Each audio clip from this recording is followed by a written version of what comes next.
네, 안녕하세요. 주도현입니다. 오늘 7월 3일 월요일이고요. 오늘 이캐시 같이 한번 살펴보도록 하겠습니다. 자, 이캐시가 오늘 최근에 보여준 급격한 상승 이후에 조정을 받고 있는 모습 확인할 수가 있습니다. 일단 이때 바닥을 확인하고 나서 어느 정도 반등을 보여주면서 이 중간에 지나가고 있는 초록색 이평선 라인, 단기 이평선 라인 돌파를 성공했고 이후에 다시 한번 조정받으면서 지지를 받았습니다. 그러면서 여기가 뚫리지 않았기 때문에 강한 상승으로 이어지면서 이 파란색 볼린저 밴드 상단 부분도 뚫어주는 움직임을 가지고 왔는데, 자, 이때 그 상승을 어느 정도 반납하면서 이제 조정 구간에 들어간 모습이죠. 자, 여기에는 이 주말 사이에 나온 이 악재도 당연히 영향을 줬다라고 볼 수 있겠습니다. 하지만 이 비트코인도 그렇고 비트코인 캐시도 그렇고 이 악재를 그렇게 심각하게 시장 자체가 받아들이지는 않고 있다라고 볼 수 있겠는데요. 일단 이 악재를 설명해 드리면 미국의 증권거래위원회에서 최근에 코인 시장에 들어왔던 호재 소식, 블랙록이 비트코인 현물 ETF를 신청했다라고 했었죠. 이 이후에 또 다른 거물급 기업인 피델리티도 마찬가지로 신청을 했고 다른 크립토커런시 기업들도 신청을 했었습니다. 하지만 SEC에서 밝힌 입장은 이들이 신청한 신청 내용에 대해서 불명확성이 존재한다면서 반려를 했다라는 거죠. 그래서 이게 확실히 악재이긴 하고 그렇기 때문에 어느 정도 조정을 받는 모습이지만 이 상승분을 전부 반납하면서 무너지진 않고 있습니다. 그 이유는 이 서류에서 미흡한 부분은 충분히 수정 보완해서 다시 재신청할 수 있기 때문에 아직까지 여기에 대한 기대감이 살아있다라는 거죠. 그리고 이 캐시 같은 경우에는 이 사진을 보시면은 이해하시기가 편할 것 같은데요. 자, 비트코인 하드포크의 히스토리입니다. 그래서 비트코인이 하드포크에서 나온 코인들이 비트코인 골드와 비트코인 캐시가 있는 거고 이 비트코인 캐시에서 또 한 번 하드포크에서 나온 게 비트코인 캐시 ABC와 비트코인 SV입니다. 그리고 이 위에 있는 비트코인 캐시 ABC가 리브랜딩한 브랜드가 바로 오늘 우리가 살펴보고 있는 이 캐시 코인인 거죠. 그렇기 때문에 이 줄기 안에서 상승력이 같이 나오고 있다. 조정도 어느 정도는 같이 받고 있다. 이렇게 이해하시면 되겠습니다. 하지만 당연히 비트코인이나 비트코인 캐시보다는 훨씬 시가총액이 작은, 덩치가 작은 종목이 바로 이 캐시이기 때문에 그 움직임이 나옴에 있어서 상승폭과 하락폭에 있어서는 더 크게 움직이는 게 바로 이 캐시라고 이해하시면 되는 거죠. 자, 그래서 우리가 이 캐시를 지금 매매 대응할 때 매도 타점을 잡던지 아니면 조정받는 구간에서 우리가 물타기 타점을 들어가서 좀 늦게 추격 매수 들어가신 분들은 평균 단가를 낮추는 작업, 그래서 추가 매수 타점도 중요하게 지금 고려를 하고 계실 텐데, 자, 이런 부분을 타점을 알려면 이 같이 움직이고 있는 비트코인 캐시와 비트코인 그리고 비트코인 SV까지 이들이 어떤 재료로 지금 움직이고 있나를 판단을 잘 해야겠습니다. 그런데 비트코인 같은 경우에는 당연히 이 시장의 주도주, 시장을 대표하는 코인이기 때문에 코인 시장 전체에 영향을 주는 이슈들에 반응을 한다라는 거죠. 그래서 우리가 이 거시적인 관점에서 봤을 때 코인 시장 전체에 영향을 주는 이슈가 어떤 것들이 있는지를 살펴봐야 되겠습니다. 그래서 그 재료들 어디까지 끌고 가줄 만한 재료인지 얼마만큼의 영향력을 가지고 있는 재료인지 파악해야지 우리가 이 타점들을 잡으면서 예상해 볼 수 있겠죠. 그래서 제가 이 부분을 이 재료들을 총 4가지로 추려왔습니다.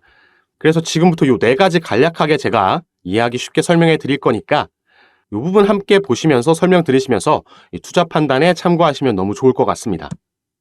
자, 첫 번째 이슈는 많이 들어보셨겠지만 바로 이 블랙록의 비트코인 현물 ETF 신청 소식이 저번 주 주말 사이에 나오면서 이 재료로 가장 먼저 비트코인이 반등을 하기 시작했습니다. 이 블랙록이라는 기업은 미국 뉴욕의 월가에 있는 거물이죠. 관리하고 있는 자산이 1경 이상이나 되는 세계 최대의 자산 운용사라고 보시면 되겠습니다. 그래서 이 블랙록이라는 기업이 비트코인 현물 ETF를 신청했다라는 소식 자체가 상당히 이슈가 되고 호재인데 여기에 추가로 그동안 블랙록이 SEC, 미국의 증권거래위원회에 신청했던 ETF 총 576건이 있었는데요. 그 중에 단 한 건을 제외한 575건이 모두 승인을 받았습니다. 그렇기 때문에 현재 투자자들의 기대감이 이전보다 더욱 올라간 거죠. 자, 지금까지 미국 SEC는 투자자 보호를 담보하지 못한다는 이유로 지속적으로 이 비트코인 현물 ETF 승인을 반려해 왔었는데요. 자, 이번에는 신청한 주체가 암호화폐 기업이 아닌 이 월가의 거물이고 그 내용도 기존 암호화폐 펀드들이 제시했던 것들보다 투자자 보호와 관련해서 훨씬 더 좋은 장치가 담보되어 있기 때문에 그 승인 가능성이 상대적으로 더 높아진 상황이라고 이해하시면 되겠습니다. 자, 그래서 현재 이 비트코인 현물 ETF를 신청한 게 총 6건입니다. 블랙록을 포함해서 6건이고요. 블랙록 이후에 4건, 그러니까 이전에는 한 건밖에 없었다라는 거죠. 블랙록이 신청함에 따라서 이와 비슷하게 지금 신청을 한 기업들이 총 4개의 기업이 있다라고 보시면 되는 거고, 이 소식이 비트코인의 호재로 작용하고 있는 가장 결정적인 이유는 이 ETF가 승인이 돼서 그 ETF를 운용하려면 비트코인 현물에 대한 대량 매수가 필수적으로 따라오기 때문에 미국 뉴욕 월가의 거물들이 그리고 그들의 자산이 비트코인 시장으로 들어오는 거기 때문에 긍정적이라고 할 수 있겠죠. 이 블랙록 같은 경우에는 이미 마이크로 스트래티지라는 비트코인을 가장 많이 보유하고 있는 기업, 이 기업의 주식을 대량으로 보유하고 있으면서 현재 4대 주주 중에 한 명이라고 보시면 되겠습니다. 이미 이전부터 비트코인을 본인들의 블랙록 산하에 있는 올로케이션 펀드의 그 포트폴리오에 포함을 시켰고요. 그게 올해 초였고 이제 본격적으로 현물 ETF까지 신청하면서 가상자산 시장에 뉴욕 월가의 거물이 뛰어들었다라고 보고 있는 겁니다. 그리고 이 부분은 바로 다음 상승 재료로 이어지는데요. 자, 두 번째가 바로 EDXM 마켓, EDX 마켓이죠. 이 새로운 거래소가 정식으로 개시를 했다라는 겁니다.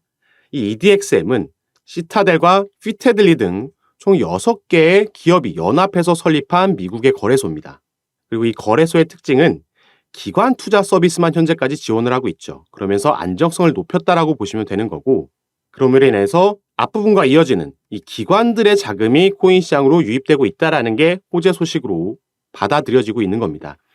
현재 이 EDXM, EDX 마켓에서 거래가 진행되고 있는 4개의 코인은 비트코인, 이더리움, 라이트코인, 그리고 비트코인 캐시가 있습니다. 이 재료로 또 비트코인 캐시가 최근에 상승력을 보여주고 있다라고 이해할 수 있겠고요. 자, 세 번째 재료로는 바로 미국 연준의 FOMC의 의장이죠. 파월 의장의 최근 발언 때문입니다. 파월 의장이 하원금융서비스위원회에 출석해서 이렇게 말을 했습니다. 자, 가상자산이 화폐로서의 지위를 가진 것처럼 보인다. 결제용 스테이블 코인을 화폐한 형태로 보고 있다. 이렇게 가상자산을 화폐로 인정하는 듯한 발언을 하면서 스테이블 코인을 포함한 코인 시장 전체가 또 한 번 상승 랠리에 그 힘을 받고 있다라고 볼 수 있는 거죠.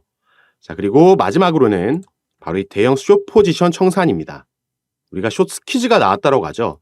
이 숏 스퀴즈를 이해하려면 우선 숏이 뭔지를 알아야 됩니다. 이 숏이라는 거는 롱의 반대말입니다. 롱은 상승에 배팅하는 것, 숏은 하락에 배팅하는 거라고 기본적으로 이해하고 있으시면 되는데요. 자, 이 숏과 롱 같은 경우에는 주식에서 당연히 먼저 나온 용어입니다.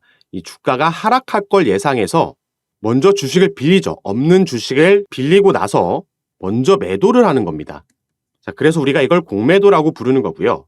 그런데 이들은 하락할 거기 때문에 먼저 매도를 해서 나중에 실제로 하락했을 때 싸게 매수해서 이 차익을 먹는 거죠. 나중에 갚으면서. 그런데 이들의 예상과 다르게 주가가 만약에 상승을 하게 되면요. 이들은 주가가 그만큼 상승하는 만큼 점점 손해를 보게 되겠죠. 그래서 우리가 마찬가지로 그 손실을 줄이기 위해서 매도하는 것과 같이 이들은 반대 개념이기 때문에 매수를 합니다. 그리고 바로 이 현상을 숏 스퀴즈라고 하는 거죠. 자, 옆에 제가 조그맣게 그래프를 가져왔는데, 자, 예를 들어서 이 세력들이 여기서 먼저 공매도를 했다라고 가정을 해봅시다. 그러면은 이들은 이렇게 하락할 걸 예상한 거죠. 그런데 만약에 여기서 청산하지 않고 더 내려갈 거라고 생각해서 쭉 가지고 갔다라고 하면요. 이들은 이게 오르는 만큼 손실을 점점 보는 겁니다.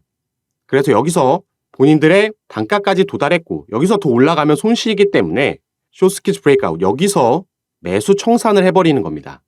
그러면 일단 매수세가 들어온 거기 때문에 더 큰 상승력을 가져오고 바로 숏스퀴즈 존이 형성이 된다라는 거죠. 그래서 이 부분도 현재 비트코인 상승력의 그 재료로서 힘을 보태고 있다라고 우리가 이해를 할 수 있겠습니다. 최근에 비트코인을 포함해서 코인 시장 전체가 이렇게 약세장의 흐름이었습니다. 그런데 이제 바닥을 확인하고 그 반등을 시작하는 형세로 가고 있기 때문에 우리가 알고 있는 유명 투자자들, 아니면 꼭 유명 투자자가 아니더라도 주위에서라도 이 금융시장에서 주식이나 코인을 통해서 수익을 본 사람들, 돈을 많이 번 사람들을 보면요. 그 사람들이 들어간 건 이렇게 대세 상승장이 펼쳐졌을 때 뒤늦게 들어간 게 아니고요. 바로 이 바닥을 확인하고 반등이 나왔을 때 이 저점 매수를 잘 잡았기 때문에 추후에 나온 상승장에서 그 상승률을, 그 수익률을 극대화할 수 있었습니다. 그렇기 때문에 돈을 벌 수 있다라는 거죠.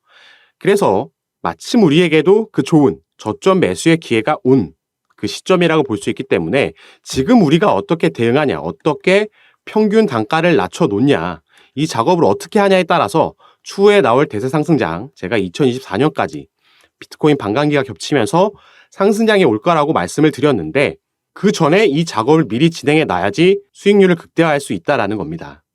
그래서 제가 이 부분을 도와드리기 위해서 저희 구독자분들과 함께하고 있는 이 무료 카톡방을 운영하고 있는 겁니다.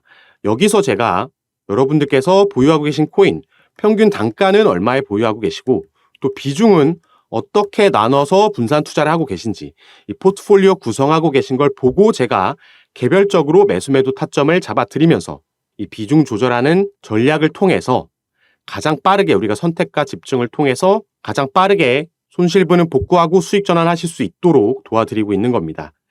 그리고 가장 중요한 거 전부 제가 무료로 운영하고 있는 카톡방이니까 이 부분은 안심하시고 여러분들도 제가 어떻게 개별적으로 이렇게 보면서 전략을 짜드리는지 들어오셔서 직접 확인해 보시고 판단해 보시면 좋을 것 같습니다.